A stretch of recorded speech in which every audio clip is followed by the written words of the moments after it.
often invite elders, like we had Elder Whitford here today, and as part of that we offer tobacco to them to say the prayer. But do we know why we offer tobacco? Well, it's kind of right there in the name, right? It's an offering.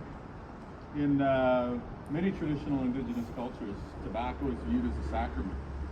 The idea is if you're going to have some sort of impact, that you offer an offering in order to offset that impact that you're having.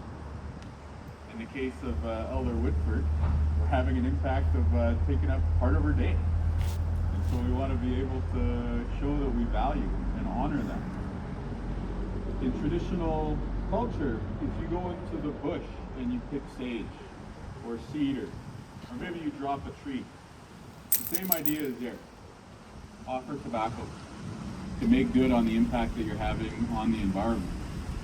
And in many indigenous cultures, like the Anishinaabe culture in particular, because I'm familiar with that, is the reason why I would speak about it in a particular case, there are very, very well developed over the millennia, protocols and structures for offsetting the impact that human beings have on the environment. In order to understand why our culture asks this of us, I would first share that in our worldview, we are the most humble, the least important, the least worthy of being considered about amongst all living things. And the reason that our ancestors taught us that is because we take our life from the animals, from the fish, from the rice, from the plants, from the berries, from the roots, from the minerals that we find in our traditional territory. And because we're so dependent on all these other things that we are in this interconnected web of relationships with at all times, that is the reason that we have to place ourselves on the bottom. And when we do anything to take the life of or to have an impact on those living beings around us, we truly are called to make an offering to offset it. So one example is if you hunt the moose. When you drop the moose, you're supposed to cut the beard off, hang it on a tree. There's a part in, I guess would be the gullet of the moose before the greens are processed. It's called baby goose, and it's supposed to be for pregnant women to eat because it has the high iron content and the other materials that would be beneficial to somebody in that prenatal time of life. Similarly, when we harvest birch bark, when we harvest stones, when we gather the medicines that bring life to the Manoomin, one of the traditional religions of the Anishinaabe people, there's a very well-defined series of steps that we're supposed to take as we harvest these things. I would even invite you to consider the place names that many of us are familiar with. You probably know that many of these things have been named by indigenous languages like Winnipeg, Manitoba, Canada, right? I don't think that's a shock to anyone. But there's also a number of place names like Chanukawakpa, Piawanik, Biwabik, and so on and so forth that also hint at the traditional uses of these sites by our ancestors. So Chanukawakpa is one example. That means pipestone in Dakota. Lo and behold, there is a quarry there. Piawanik means flint in Anishinaabe Moyni Creek. If you go to Piawanik, Ontario, there's a quarry there. Biwabik, Minnesota. Biwabik is iron, or a generic term for metal in our language. And again, you find iron in those hills. And so, built into the Anishinaabe and Dakota and other indigenous worldviews is an understanding of the reciprocal nature of the human being with our environment. And there is a responsibility that we are called on to honor the impacts that we're having by carrying out these specific steps that will make whole the web of relationships that we have with our natural surroundings. Now, the one that I grew up with and the one that I'm very, very familiar with, among others, is the protocols around Manoomin. Manoomin is wild rice. This is one of the staple parts of the Anishinaabe diet. And we used to eat it pretty much every day when I was growing up. And I'll tease folks a little bit here. Wild rice is not what you get at the restaurant when they bring a plate of white rice and it has a couple little sprinkles of brown or gray in it. Wild rice is Manoomin, what grows on the shallow waters and that we harvest. Not only is there like a very, very specific process for turning that wild rice into its edible form that begins with harvesting it in canoes, that continues with drying it in the sun, and then, of course, heating it over the fire, dancing on it to reduce it. Of course, the dancing has since been replaced by threshers and other mechanization, and then finally winnowing it so that the husks are removed. But there's also a traditional cultural framework built around the harvest of wild rice. In traditional times, you had a rice chief. So not only would you have the chief of the community, a leader, a war chief of the community who was the leader in battle, but you had a rice chief. Such was it so important to the staple of our diet and the ways of our ancestors that there were designated people in the communities, not specific to thither, but designated people in the communities who would tell you when the rice was ready to pick, and in other cases, when the rice should not be harvested in a given area. And this is all based on indigenous knowledge, Anishinaabe knowledge in particular, that was developed over the generations. Similarly, if you go out onto Lake of the Woods and see some of the rock paintings, you will see an image of a grain of rice surrounded with very ornate decorations. And that one is called Manoomin. You see the word Manoomin is in there. And what Manoomin is the spirit of the wild rice. And so if you understand the grammar of the Anishinaabe as a portal into the worldview, then you would see that the word Manoomin itself is not animate, right? Once the grain is taken off the plant, it is not necessarily viewed in our worldview as being alive. However, in this sort of meta-level structure that I'm describing, it has been imbued with a spirit that we could refer to, Manoomin.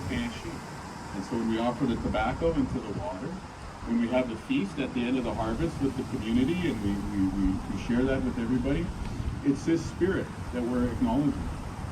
And so I hope that you understand that from an indigenous perspective and an Anishinaabe perspective in particular, when it comes to living in the environment, there is no separation.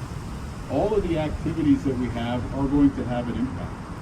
And so too, does any activity that we have impacting the environment take place, do we also need to carry out an equal and perhaps greater activity to offset it and to make sure that the environment is whole. And so for the Anishinaabe rice picker, that might mean putting rice in some mud and placing it back in the lake. That might mean having the feast and the giveaway to circulate your windfall, as it were, with the people around you. But so too, when you think about the quarries that I was talking about, if you were to go to Pipestone, Manitoba, or Pipestone, Minnesota, if you were to go to Peawanuck, Ontario, or Peawanuck, Minnesota, and so on and so forth, you would probably walk over top of the quarry and not know that mining had taken place there in the past. And so from the Anishinaabe perspective, or an indigenous perspective, a worldview grounded in the beliefs and knowledge of indigenous nations, the question isn't about whether or not to have human activities on the land, because every single activity does. The question is, to what degree are you going to engage in actions that are going to make the earth whole? And so I hope you understand why I went on this long, meandering talk about wild rice. Because in the era of global warming, climate change, we use it, but let's be honest, climate change was invented by right-wing ideologues to try and make it sound less scary. In the era of global warming, it is important that we return to some of the original concepts of this land, I think, which is to say, look around. There are so many activities that we carry out in Manitoba that have an impact on the climate, that have an impact on the water, on the earth, on the animals, on the life forms, plants, medicines, you name it, that we do need to re-engage with the idea of what is the rest of the framework? What are the actions that we are going to take that are going to make this place as safe, clean, and healthy for the next generation as it is today? And of course, I know that people gathered here will say, well, it should be safer. It should be cleaner. It should be healthier. And we agree. And so, using science, policy, government levers, we hope to be able to put a path before the people of Manitoba that will say, yes, we're building up our economy. Yes, we are taking actions to combat the deep poverty that exists in too many parts of our society. We're taking actions to make the suburban middle class better off. We're taking actions to make our province a half province. But along the way, we haven't forgotten who we are. It's the people who love to live off the land. We are also committed to a series of actions alongside economic development that are going to make this place home. We think the best way to do that is by making those healthier, safer, cleaner choices affordable for the average person to be able to adopt in their personal life. I have no doubt that the Manitoban who loves to shop at Bass Pro Shops, or who loves to watch the Jets game, who loves to go canoeing, or likes to be out on the boat, or likes to hunt this time of year, I have no doubt that that person would do the climate-friendly thing if they could afford to do it. If it was the same quality and convenience and same cost as perhaps a more impactful form of activity on the environment. So, we're trying to make Friendly Manitoba environmentally friendly Manitoba. And we've asked a wonderful minister, cuts a mean figure in a blue suit, to carry out the detailed implementation of this philosophical approach that I'm outlining for you here. It started some number of months ago with me sitting down with Minister Mike Moyes and explaining to him the reciprocal nature of the environmental impact and the economic development that happens with wild rice in Anishinaabe communities. And then I offered him tobacco and I said, I want you to build our net zero strategy around that, Indigenous knowledge and Indigenous understanding. So I'm real happy to be here so that we can hear the details of Mr. Moyes' hard work, all contained herein. Hopefully you understand now why we've got the wild rice harvest on the front cover of this, as well as not just a land acknowledgement in here, but a tobacco acknowledgement as well too. So with that in mind, I'm offering this tobacco to our minister to take Manitoba on a pathway to net zero by the year